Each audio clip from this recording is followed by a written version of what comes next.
जय श्री कृष्णा बच्चों। और कैसे हो? अब समय कहानी सुनने का, तो चलो अपन कहानी सुनते हैं। श्री कृष्ण और शिशुपाल की कहानी आज आपको सुनाते हैं। ये सुना तो होगा आपने सबने कि भगवान श्री कृष्ण का भी नाम सुना होगा और शिशुपाल का भी नाम सुना होगा। श्री कृष्ण ने प्रण किया था कि मैं शिशुपाल की 100 अपमानों को क्षमा करूंगा, अर्थात उसको सुधरने की 100 मौके दूंगा। लेकिन ये प्रण क्यों किया था, इसके लिए पूरी कहानी सुननी पड़ेगी आपको। अब पहले तो ये पता चले कि शिशुपाल कौन था। ठीक है, शिशुपाल की एक पौराणिक कहानी के हिसाब से शिशुपाल 3 जन्मों से श्री कृष्ण से विष्णु भगवान से बैरभाव रखे हुआ था। इस जन्म में वह विष्णु के पीछे पड़ा हुआ था।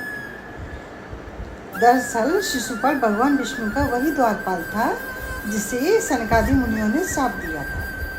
वे जय और विजय अपने पहले जन्म में हिरण्यकश्यप और हिरण्याक्ष थे, दूसरे जन्म में रावण और कुंभकर्ण और तीसरे जन्म में कंस और शिशुपाल बने थे। शिशुपाल क्यों अपमान करता था कृष्ण का, ये पता है आपको? क्योंकि शिशुपाल रुक्मिणी से विवाह करना चाहता था। रुक्मिणी के भाई रुक्म का वह बहुत परम मित्र था, बहुत अच्छा गहरा दोस्त था।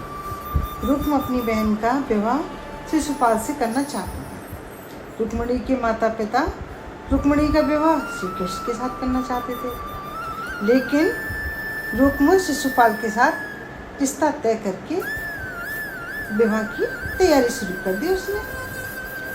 और तो फिर कृष्ण को पता चला तो कृष्ण जी रुक्मिणी का हरण करके ले आए।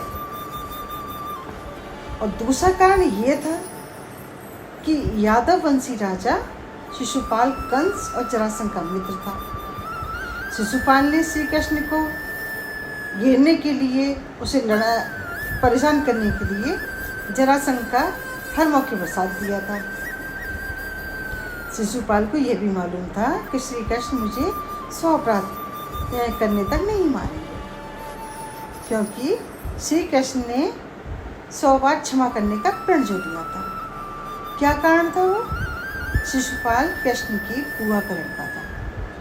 जब शिशुपाल का जन्म हुआ तो उसके 3 नेत्र और 4 भुजाएं थी और वो बहुत जोर जोर के रो रहा था। माता पिता उससे घबराकर उसका त्याग कर देना चाहते थे, लेकिन तभी आकाशवाणी हुई, ये बालक बहुत बड़ा वीर होगा और उसकी मृत्यु का कारण वह व्यक्ति होगा जिसकी गोद में जाने पर बालक अपने माथे पर स्थित नेत्र और 2 भुजाओं का परित्याग कर देगा। इस आकाशवाणी और उसके जन्म के विषय में जानकर अनेक वीर राजा उसको देखने आए थे। शिशुपाल के पिता ने बारी बारी से सभी की गोद में अपने उसको बालक को दिया।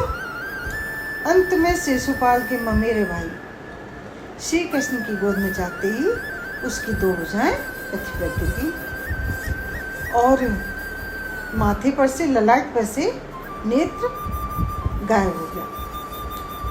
इस पर बालक की, शिशुपाल की माँ ने दुखी होकर कृष्ण से उसके प्राणों की रक्षा की मांग की। तो श्री कृष्ण ने कहा, मैं इसके 100 अपराधों को क्षमा करने का तुम्हें वचन देता हूँ। इसी तरह श्री कृष्ण अपनी बुआ को ये वचन दिया था। उसके बाद कई बार शिशुपाल ने श्री कृष्ण को अपमानित किया, बुरा भला कहा, गाली दी, लेकिन कृष्ण उन्हें हर बार क्षमा करते रहते। अब क्या हुआ, एक बार की बात है, जरासंध का वध करने के बाद श्री कृष्ण, अर्जुन और भीम इंद्रप्रस्थ लौट आए। तब युधिष्ठिर ने राजसूय यज्ञ की तैयारी करा दी। उस यज्ञ के आचार्य होते थे, उसमें बहुत सारे क्या कहते हैं ऋषि मुनियों ने सबको आमंत्रित किया था उस यज्ञ में युधिष्ठिर ने। और इसके अलावा और देशों के राजाओं को भी बुलाया था। इसके बाद उसने सभी लोगों से ये विचार विमर्श किया युधिष्ठिर ने कि किस देवता की पूजा किया सबसे पहले। तब सहदेव जी बोले उठकर, श्री कृष्ण ही सभी के देव हैं, जिन्हें ब्रह्मा और शंकर भी पूजते हैं, उन्हीं को सबसे पहले पूजा जाए। अब पांडु के पुत्र सहदेव के वचन सुनकर सभी ने उनकी प्रशंसा की। भीष्मपिता ने भी उनका समर्थन किया। तब युधिष्ठिर ने, धर्मराज युधिष्ठिर ने अपनी विधि पूर्वक श्री कृष्ण का पूजन आरंभ किया। इस कार्य से शिशुपाल अपने आसन से उठ खड़ा हुआ, नाराज हुआ, बोला, हे सभासदों, मुझे ऐसा प्रतीत होता है कि कालवश सभी की मति मारी गई है। क्या इस बालक सहदेव से अधिक बुद्धिमान व्यक्ति सभा में नहीं है? और जो इस बालक की हाँ में हाँ मिलाकर इस अयोग्य व्यक्ति की पूजा स्वीकार कर ली गई है? क्या कृष्ण से आयु, बल और बुद्धि में कोई और बड़ा नहीं है? क्या ये गाय चराने वाले ग्वाले के समान और कोई नहीं है? क्या गीदड़ सिंह का भाग प्राप्त कर सकता है?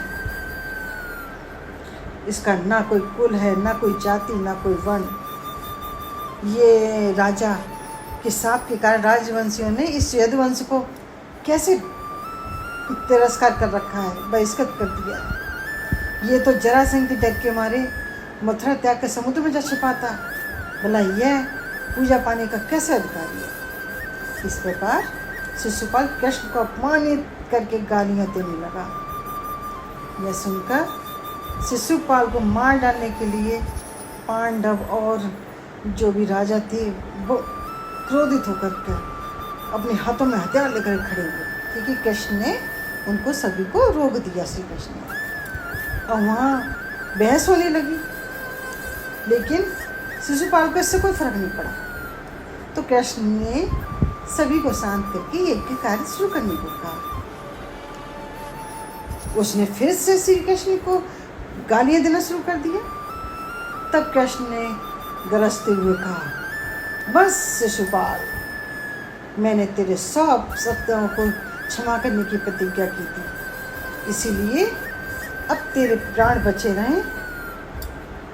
अब तक 100 हो चुके पूरे। अभी भी तुम खुद को बचा सको तो शांत होकर यहाँ से चले जाओ या चुप बैठ जाओ, इसी में तुम्हारी भलाई है। लेकिन शिशुपाल को कृष्ण की चेतावनी का कोई असर नहीं हुआ। अतः उसने अपनी काल के वश में होकर अपनी तलवार को निकाला और श्री कृष्ण को फिर से गाली दी। शिशुपाल के मुंह से गाली निकलते ही श्री कृष्ण ने अपना सुदर्शन चक्र चला दिया और पलक झपकते ही शिशुपाल का सिर कटकर गिर गया और उससे एक ज्योति निकली और भगवान कृष्ण के भीतर समा गई। इससे ये पता चलता है हर व्यक्ति की एक सहन शक्ति होती है। उस सहन शक्ति के बाद वो किसी की बात को बर्दाश्त नहीं कर सकता और जहाँ तक हो सके क्षमा करना चाहिए, अगर सहन शक्ति है तो, और नहीं तो उसकी हर बात का उत्तर देना चाहिए। तो बच्चों, ये कहानी कैसी लगी आपको? अगर कहानी आपको पसंद आई हो तो प्लीज़ लाइक एंड शेयर करो। और आपका बहुत बहुत धन्यवाद जो आपने इतनी धैर्य से कहानी सुनी।